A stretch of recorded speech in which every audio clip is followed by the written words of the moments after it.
Welcome to the Verdin Verdict Sports Show. I'm your host, Jacob Verdin. I hope everybody's having a good week.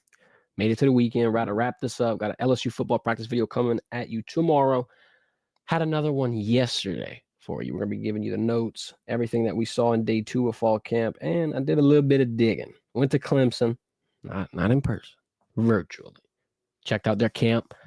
Looked at some notes, looked at some takeaways, looked at some things to keep watching going forward, and how tough that game, quite frankly, is really going to be. We'll break that down.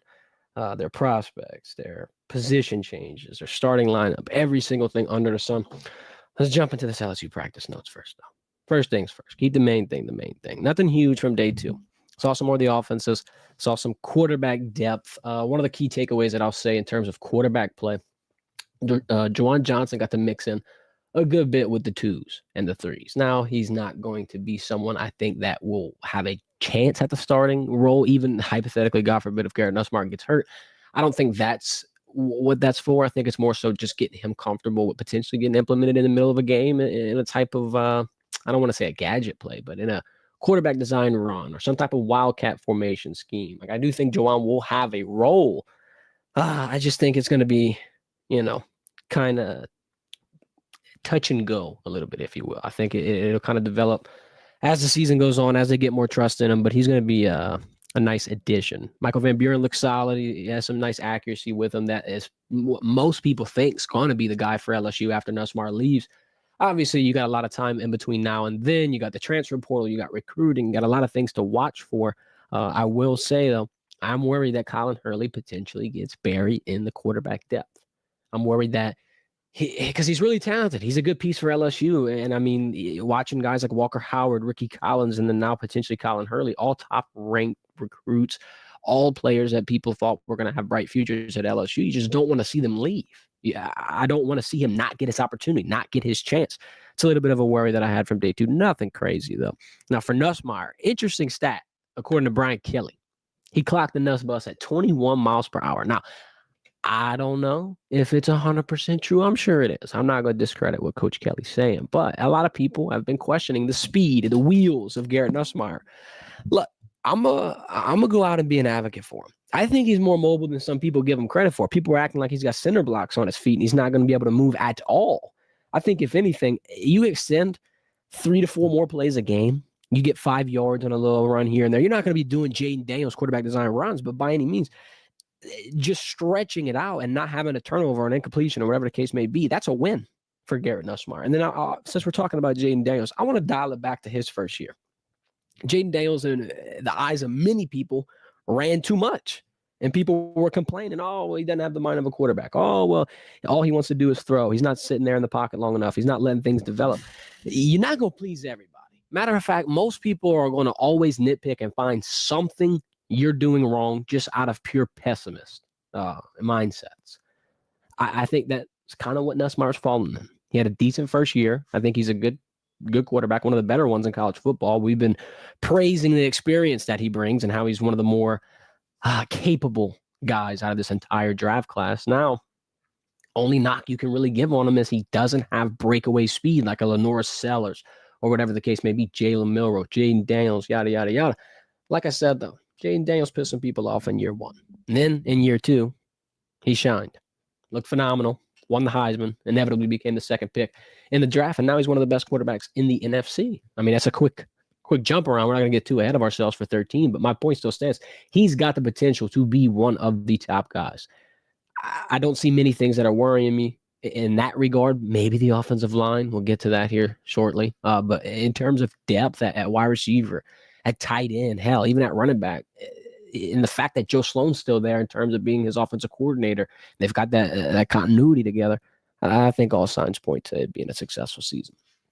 We saw some special teams work. We saw some kickers. We saw some PATs, if you will. Aaron Burrell and Damian Ramos started off the practice. And look, Aaron Burrell's got a leg. That's the kicker right now in terms of the kickoffs. He's not your place kicker or anything like that. It's still Damian Ramos, and he's got the most experience. Ramos last season went 23 of 29 from field goals, 41 of 42 from extra points. So he had a nice season, accurate-wise. Only missed 6 field goals, only missed 1 extra point. He's a good option.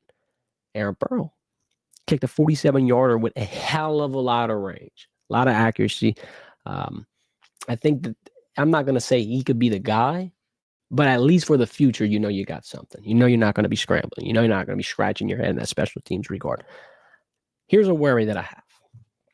And this has kind of been sticking with me for a few weeks. It's kind of been on my mind for a little bit in terms of LSU camp and just watching all the new faces, the newcomers, the transfers. And it's great. Like, I like having the number one transfer portal class. I think it does have some value in today's era of college football.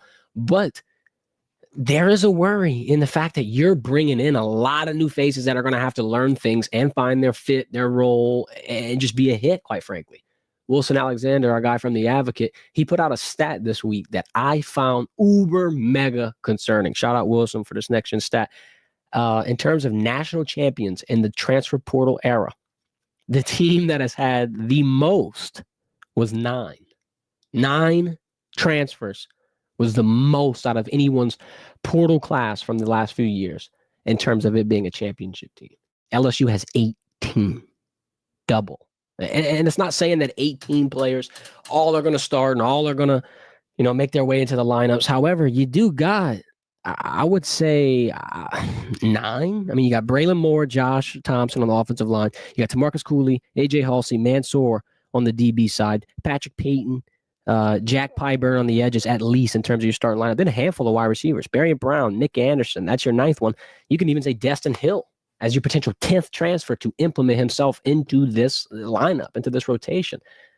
That's almost half of your starting players in terms of your 22 personnel. Now, I'm not going to say that I'm skeptical in them being good players. I'm skeptical in them in a quick, short amount of time, turning around, learning a new scheme, and being able to produce at a school that's quite frankly hunting for a championship. Like, you're not in a growing phase anymore. You can't be, especially with the caliber of team you're playing in week 1. You've got to be ready right now. And it's a little worrisome when you're watching that many transfers try to find their way. They're great. Like, a lot of these players are going to be fantastic. Mansour Delane, going to be fantastic. Jack Pyburn, going to be fantastic. I think Barry Brown as well, going to be great. It's just a risk. And we can't beat around the bush and not act like that's not an area of concern. I just got to be real. LSU's iron out depth when I think Clemson has a solid returning team. Clemson's got a lot of depth, a lot of pieces, a lot of noise to be able to watch. Let's break it down. People aren't going to like to hear this, but look, this is the truth. Sometimes the truth hurts. Sometimes you just got to swallow your pride and drink the truth serum a little bit. We've been drinking LSU Kool-Aid. Now today it's time to relax and drink the damn truth serum, right? Clemson's got, I would say, the most returning production out of anyone. Yeah, the CFB report says they have the number 1 returning production of college football. I'm not even going off of that. I'm just going off of the eye test. I'm just going off of the amount of NFL talent it looks like they have on that roster. Mel Kiper, PFF, a couple of other mock drafts, albeit way too early, a premature ranking. They're ranking players. And 5 of Clemson's could be first-round prospects. Yeah, 5. And a lot of people are hearing that, and they're probably like, oh, this is ridiculous. And they're not going to do that. That's a 7th of the entire first round. I doubt it. Even if they have 3, though, that's going to put them at number 1. The only other team that I can consider having even close to those amount of prospects would be like a Texas, or maybe a Miami. Other than that, and those still only have like 2 guys. You've got 5 potential pieces, and that's not being stated enough. We're gonna talk about them in a little bit. Another thing that's worrying me: ACC preseason honors. 11 Clemson players got added to that list. Here's an interesting stat: there's only 9 teams total represented on that ACC preseason list. 9 teams.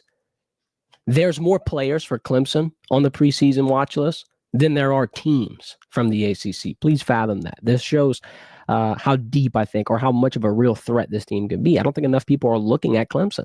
Yeah, it'll be a tough week 1 game. LSU always schedules a head scratcher. It's not a surprise. Like, I get it. Week 1, we're going to be sweating it out in Death Valley. So, look, it's another week here for an LSU fan. But I think this could be a championship caliber team. Shit, they already made the college football playoff. They, in my opinion, are ahead of you in your process. Made a playoff, won a conference championship, returned all these pieces, have all this NFL-ready talent. Let's break down the 5 first-round selections I could see. They might not all go. The fact that you have this many people to be considered is scary. The top 3 that I'm going to name, I think, are locks for the top 15. At the very minimum, the top 20. Speaks volumes to what Dabo's been able to do with there. Cade Klubnik, first one. He could be the first quarterback off the board. He's minimum top 5. That's his floor. His ceiling is number 1, and we all know this. He's got a lot of talent, got a lot of pieces, got a lot of weapons.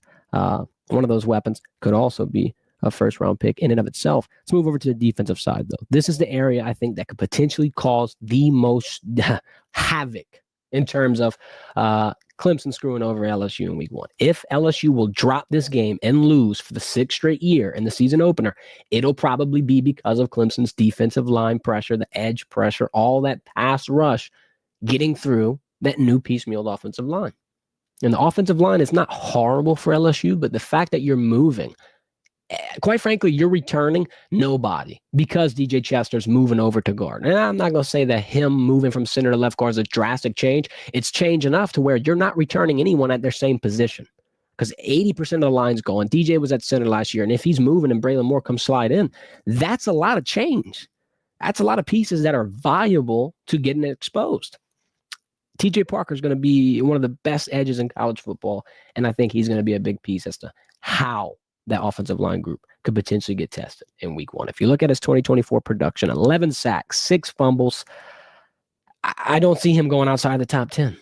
In the NFL, in football in general, rushing the passer is everything. If you don't have to blitz and drop someone out of coverage and you can have a nice 4-man front and bust some shit up like the Eagles did in the Super Bowl, you're going to win games. It don't matter who the quarterback is. It could be Patrick Mahomes, Joe Burrow. Like, it could be me, dog. It does not matter. If you're rushing the passer and getting them off their spot and confusing them, that's all you got to do. TJ Parker's going to have a hell of a time against that offensive line, in my opinion. It don't matter where you put him. I mean, left tackle with Tyree Adams, okay. I think Tyree's going to give him a good little fight, good little experience. If he goes on the right side against Weston Davis, Josh Chopp's going to have to help out, brother. So I'm going to say Peter Woods. That's one of their other inside defensive linemen. He's a top pick, I think, could float around that 15, maybe 10 to 15 range. 17 pressures for him at 2024 at that inside D-line spot. Pair him with someone like TJ Parker, and half of that defensive line is going to be giving LSU fits all night long. Those are your 3 prospects I think are locked for the first round. These 2 other ones, they're good honorary mentions. Wide receiver Antonio Williams. It's their leading receiver. He had 900 yards last year, 11 touchdowns. He'll probably be around that pick 20 range. Now, I think he's going to benefit from Cade Klubnik having such a big season because you can't have somebody throwing for damn near 4,000 yards and them not having anybody to throw to. They're going to have a guy in Antonio Williams. And I mean, they got some other key pieces as well. And yeah, he's only 5'11", but the fact that he's been such a key integral part of that passing attack, I think they're going to double down and roll on it next season. Last prospect, your 5th and final guy that I could see potentially sliding in to the first round for Clemson, and he will be somebody that you have to watch, cornerback Avion Terrell. Mel Kiper said he's cornerback 2. I don't know how true that is. I don't know if that's going to stand, but I feel like being talked about in the top 5 of your position is enough to consider you an option for the first 2 rounds. Being the second best, maybe only one other guy. It's McCoy from Tennessee that he listed. I don't see you sliding past 32 teams. I mean, you mean to tell me that if somebody needs a cornerback, the first option will be McCoy, second option will be you? It's hard to think that there won't be more than 2 teams drafting secondary next season. Anyway, I say all that to say there is a lot of NFL talent. There's a lot of pieces to watch. Last year, Clemson's draft class, their top pick was the 3rd round. They had no first rounders. Why?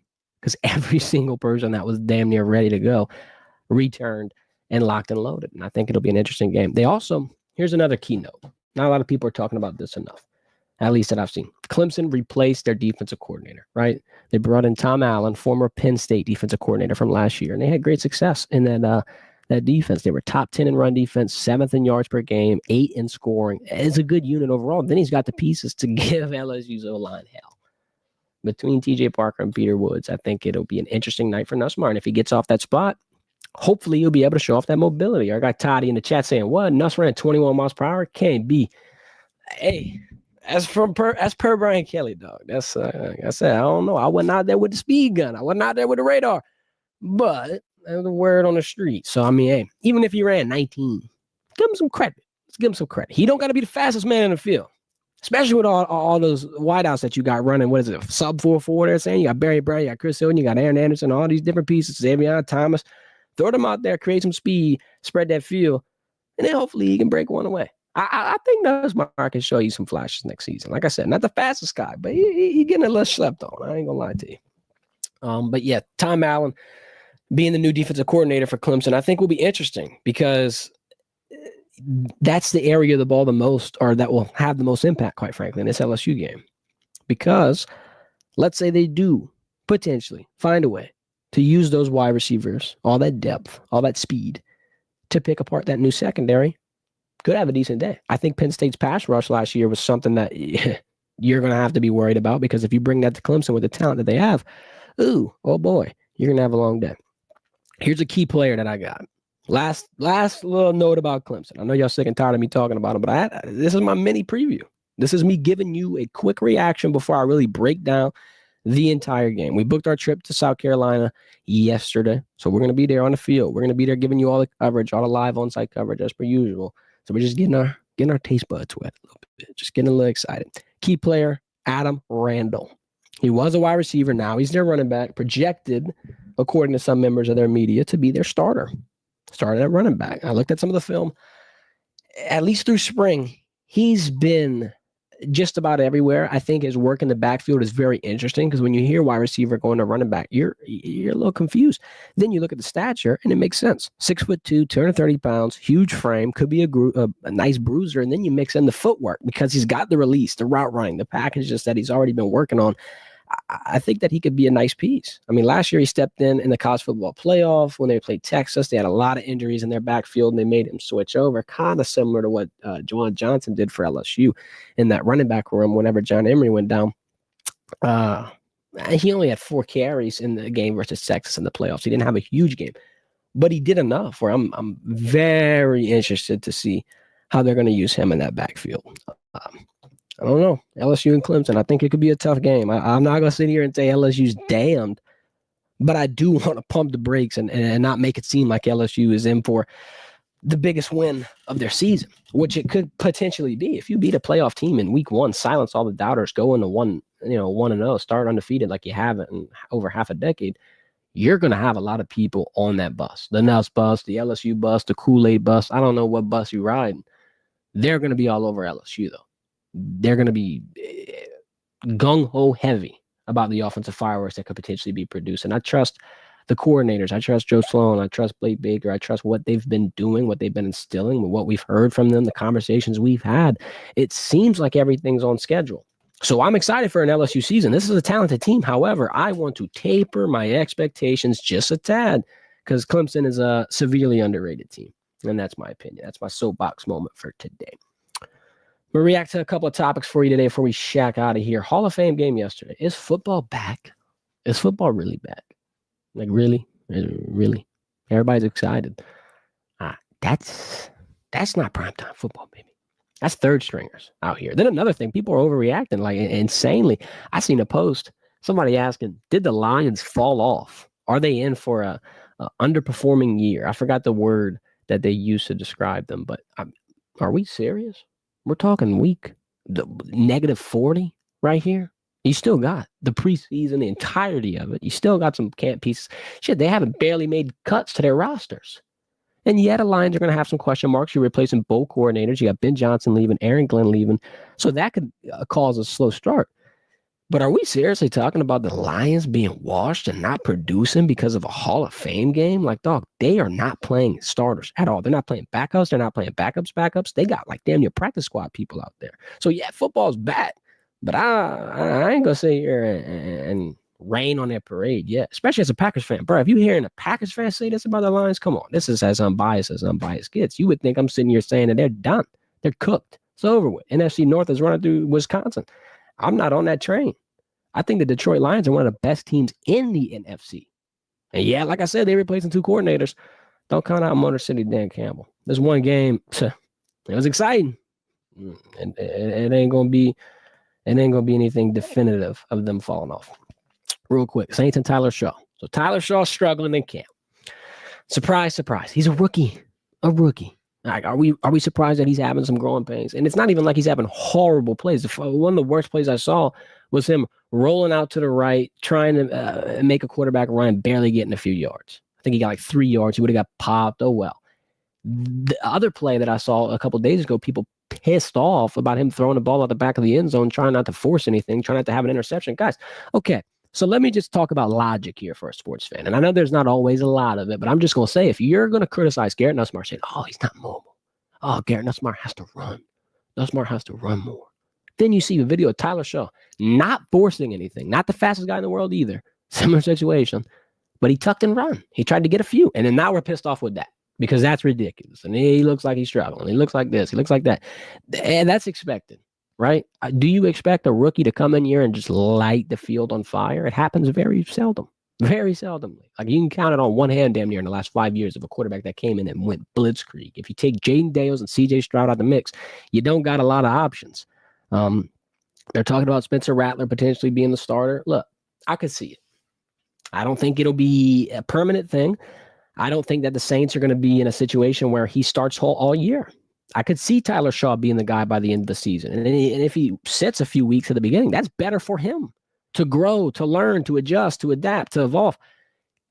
He's not thrown out in week one and losing confidence and having moments where people are scratching their head and wondering if he's even capable of it. It might help him out. Might be a blessing in disguise. I'm not going to sit here and critique a quarterback that barely has had an opportunity. I'm going to give him an opportunity. I'm not the type of guy that's going to piss, all over your parade before you even got a chance to start it. I mean, I'm not big on that. So that's my take on the Saints quarterback. I think it could be an interesting season. Not going to be the best team. Potentially could be the worst team. And then look, if Spencer Rattler or Shaw goes out there and y'all roll and only get 4 wins, at least you get the first pick. Who's it going to be? Go quarterback again? It's going to be interesting. We're going to be back out at practice tomorrow morning. Stay tuned. Follow us on social medias at Verdin Verdict. We'll have all of our practice clips uploaded there. Hopefully Blake Baker don't juke anybody out of their shoes today or tomorrow. Stay tuned for that. 11 a.m. We're going to be putting our highlights out there. Back live Monday. We're going to have practice Monday again. Season's almost here, bro. You got about 3 weeks left. Y'all better soak it up. Get it like 20 to 25 days of just pure relaxation until you get stressed out, until you're in that water, so to speak. The water's coming. Get ready to swim. Get some damn floaties, bro. Tomorrow we're back on the practice field. Y'all be there. 11 a.m. This has been the Verdin Verdict. Y'all hit that thumbs up on the way out. Enjoy your weekend.